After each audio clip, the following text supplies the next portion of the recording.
Hello everyone, my name is Danielle Carabello and I am with Auburn University as a recent master's graduate and will be a doctoral student starting in the fall. I'm excited to be presenting soccer skill performance and retention following an 8-week adapted soccer intervention in adults with disabilities. Individuals with intellectual and developmental disabilities encounter many societal and individual barriers to physical activity and sport in their lifetime. Special Olympics, however, enable such individuals, especially adults, to participate in sport and remain active. Unified sports programs, specifically unified soccer programs, have seen increased participation and successful soccer skill development of participants in the past 10 years. However, these soccer programs do require intermediate to advanced soccer skills for meaningful participation. Thus, there is a knowledge gap regarding the improvement and retention of meaningful soccer skills of novice adult athletes with wider ranges of disability type as well as levels of function. Our intervention was 8 weeks long, consisting of 2 one-hour sessions a week, and it took place at the School of Kinesiology at Auburn University. Participants were matched to undergraduate students that underwent 3 weeks of training, and those participants were then placed into groups of 5 to 6. This video is an example of an undergraduate buddy utilizing verbal cues as well as general encouragement to help the participants practice dribbling in red light, green light. Overall, we tested 37 participants for pre-test and post-test and a subsample of 27 participants for follow-up testing. This table shows the breakdown by disability type regarding the number of participants and the mean age of the participants at pre and post, as well as follow-up testing.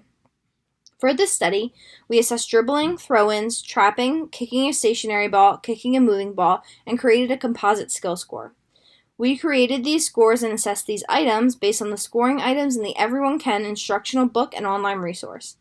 We also ran repeated measures analysis of variance to assess the differences in mean performance and ran a follow-up t-test to decompose any significant effects.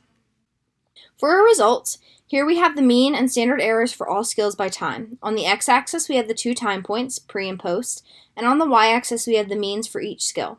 For each skill except kicking a moving ball, there was a significant main effective time, and we believe this might be the case due to the complexity of the skill. Here, we have the means and standard errors for all skills by time at pre-test, post-test, and now follow-up testing.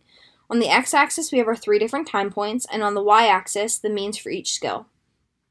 When evaluating mean skill scores in our subsample, there was a significant main effective time for all skills from pre-test to follow-up. For every skill except kicking a moving ball and composite skill score, there were no significant changes from post-test to follow-up test, indicating retention.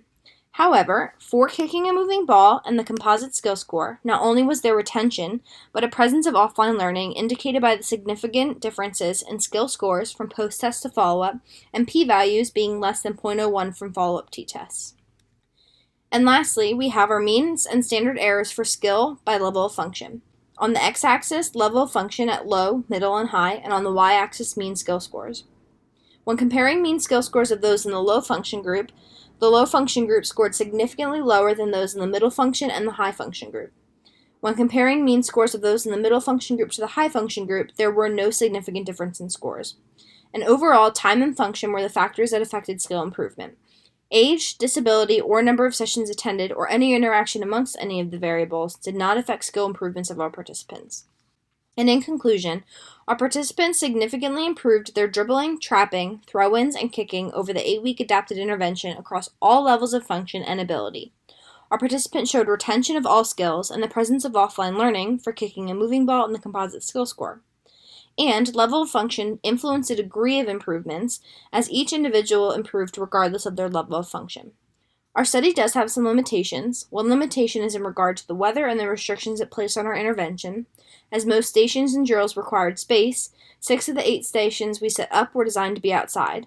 This fall was accompanied by inclement weather, and this required us to cancel some intervention sessions, unfortunately. Another limitation is our study design. Our study was not a randomized control study and therefore did not have a randomized control or intervention group. However, since this is the first study to include a population with a wider range of disability and level of function in evaluating soccer skill improvement, we wanted to tease out what factors influence skill improvement in this population before further evaluating external factors. Thank you all so much for your attention, and I hope you are all staying safe and healthy. Please feel free to reach out through email, and additionally my Twitter handle, our lab website, and our lab Twitter handle is listed below.